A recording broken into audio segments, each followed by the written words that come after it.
পৃথিবীতে জিনদের আগে এমন এক জাতি ছিল যার গল্প শুনলে সবাই অবাক হয়ে যাবে। জিনদের আগে হিন ও বিন নামের দুটি জাতি বাস করত, যারা অনেকটা জিনের মতো হলেও তারা একটু আলাদা।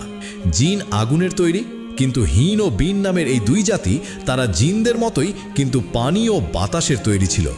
অনেক তাফসিরকারকদের মতে হিন নামের এই জিন জাতি পানিতে বাস করত, আর বিন নামের এই জিন জাতি বাতাসে চলাফেরা করত। বহু বছরে পৃথিবীতে বাস করার পরে তারা আল্লাহকে ভুলে যায় এবং একে অপরের সাথে হিংসা ও মারামারিতে লিপ্ত হয়, কুকর্ম করতে থাকে। তখন আল্লাহ রাব্বুল আলামিন ফেরেশতাদের নির্দেশ দেয়, তোমরা পৃথিবীতে যাও এবং পৃথিবীতে গিয়ে এই জাতিকে ধ্বংস করে দাও। তখন অগণিত ফেরেশতার দল পৃথিবীতে নেমে আসে এবং এই জিনদের সাথে যুদ্ধে লিপ্ত হয়। ফলে ওই জিন জাতি যুদ্ধে পরাজিত হয়।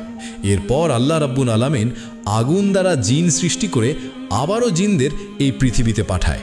এইভাবে বেশ কিছু বছর চলার পর তাদের মধ্যে ঝগড়া, কলহ, বদমেজাজি লক্ষ্য করা যায়। তখন তাদের সমস্ত নিয়মকানুন, রীতিনীতি, সৎ অসৎ কাজ সম্পর্কে জানাবার জন্য জিনদের মধ্যে থেকে একজন পয়গম্বর প্রেরণ করলেন। তিনি বললেন, হে জিন জাতি, তোমরা সকলে আল্লাহকে মেনে চলো, আল্লাহকে ভয় করো। কিন্তু তার কথা কেউ শুনল না। ধীরে ধীরে সবাই আরও হিংসা এবং ঝগড়াটে হয়ে উঠল।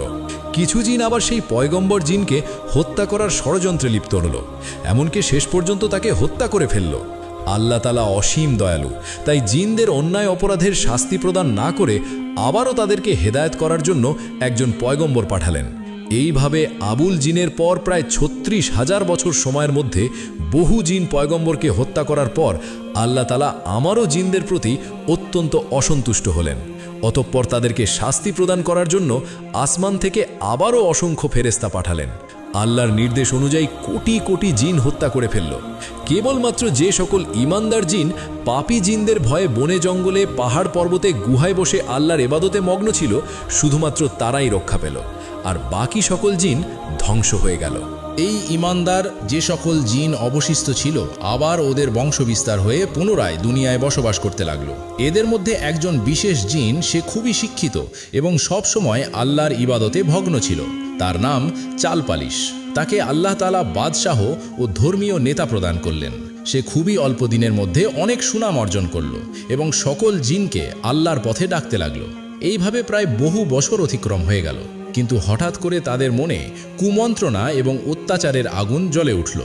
সবাই আবার ঝগড়ার মধ্যে লিপ্ত হয়ে গেল, আল্লাহকে ভুলে গিয়ে খারাপ পথে চলতে লাগলো।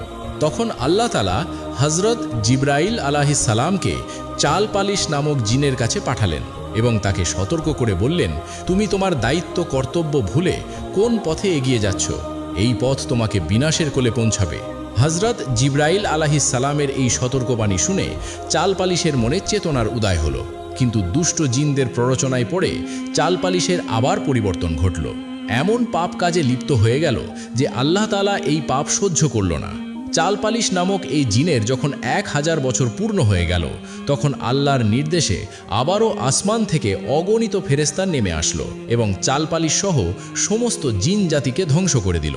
কিন্তু আল্লাহর মর্জি, এবার সামান্য সংখ্যক জিন কোনো ক্রমে ধ্বংসের হাত থেকে রক্ষা পেল।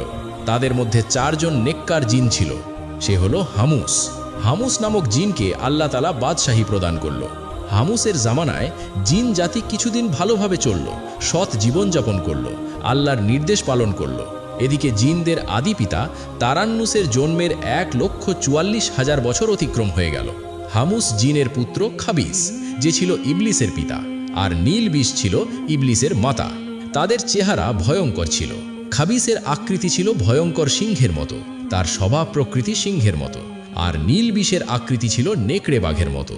তাদের একমাত্র পুত্র নাম হলো ইবলিস। ইবলিসের পিতা খাবিসের একজন বন্ধু ছিল, সে সর্ববিষয়ে পারদর্শী। তাই সে তার পুত্রকে অর্থাৎ ইবলিসকে তার বন্ধুর কাছে শিক্ষা অর্জনের জন্য নিয়ে গেল। ইবলিস ছিল যেমন মেধাবী তেমন স্মৃতিশক্তি সম্পন্ন। কোনো কিছু তাকে একবার বলে দিলে দ্বিতীয়বার বলার প্রয়োজন হতো না। যেটা সে একবার শুনত আর কখনোই ভুলত না। একবার ইবলিস সম্পর্কে তার শিক্ষাগুরুর অত্যন্ত উচ্চ ধারণা হলো, কেননা সে ইবলিসকে একবার যা বলে দিত তা কখনোই ভুলত না। সেজন্য তার বন্ধু খবিশকে বলল, বন্ধু, তোমার পুত্র ইবলিসের ভিতরে যে লক্ষণ দেখছি তাতে মনে হয় ভবিষ্যতে নিশ্চয়ই সে এক মহা ব্যক্তিতে পরিণত হবে। আমি 36,000 বছর শিক্ষকতা করছি, কিন্তু এই দীর্ঘদিনের মধ্যে তোমার পুত্র ইবলিশের মতো এত তীক্ষ্ণ মেধা, স্মৃতিশক্তি